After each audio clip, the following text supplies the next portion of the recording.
Deep Ellum in Dallas has long been a place where people can go to be different. But through the decades, it sure has changed a lot. As WFAA celebrates 75 years, our Jobin Puniker is looking at the neighborhood's evolution. Hello. How's everybody doing? It's Tuesday.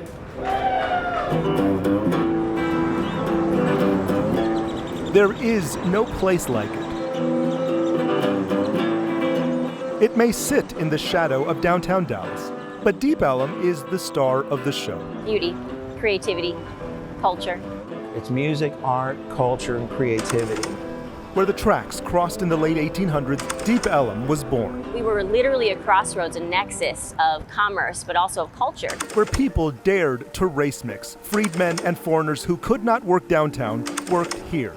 It is also where blues took off. Musicians like Leadbelly and Blind Lemon Jefferson took off with it. It was like a secret. It was a best kept secret. Jeffrey Lyles knows it well. He was an agent, filmmaker, producer, musician. Yeah, I was actually born in Deep Ellum.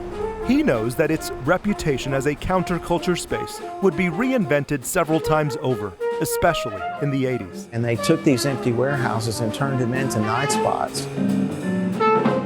Ask anyone what drives Deep Ellum. Music. Not just any music, underground. All right, here we go. Original and mostly local. Down here, you played your own music. You didn't come down here and play somebody else's music. And come out here and play, boom, it'll be full. Mike Snyder booked shows during those years. He owns All Good Cafe in the heart of town, where things were off the books, off the radar, and dare we say, even off the handle. And the cops drove right by our place every single night and had no idea what we were doing. This is a place where people come to cut their teeth and to make their dreams come true. Few knew that Ford's Model T was first built here. Mark Cuban started Broadcast.com in Deep Ellum. It has gone through these phases of being really popular and then kind of everything closes all at once. Also painted into Deep Ellum's lore are some not-so-good moments. Stories of violence, crime, shootings, economic struggles, even a brief run-in with skinhead groups. One of the beautiful things about Deep Ellum is it's ever evolving and ever changing. Stephanie Keller-Hudeberg is with the Deep Ellum Foundation, a nonprofit dedicated to preserving and growing Deep Ellum. That starts with keeping it safe. There have been several points where something's happened or crime has caused the area to dip, and like a phoenix, it rises from the ashes.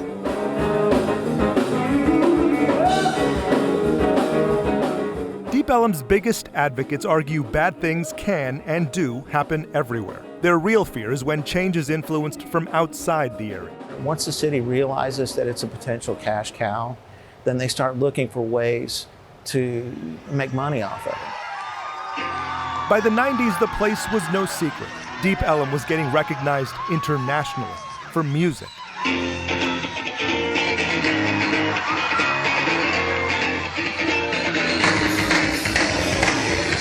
Big names, too.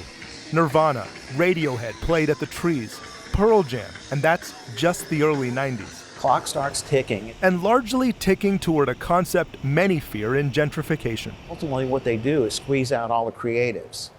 They squeeze out all the musicians, all the artists and stuff. It fucked it up. All these things closed. Right now, Deep Ellum is in a resurgence of a different kind, with new developments, new high-rises. They're customers for me, bring them on. But I will tell you, there's young kids coming up now that are having their underground experience in Deep Ellum, just like people in the 80s and 90s. There is so much to this place, you have to dig deeper than you know.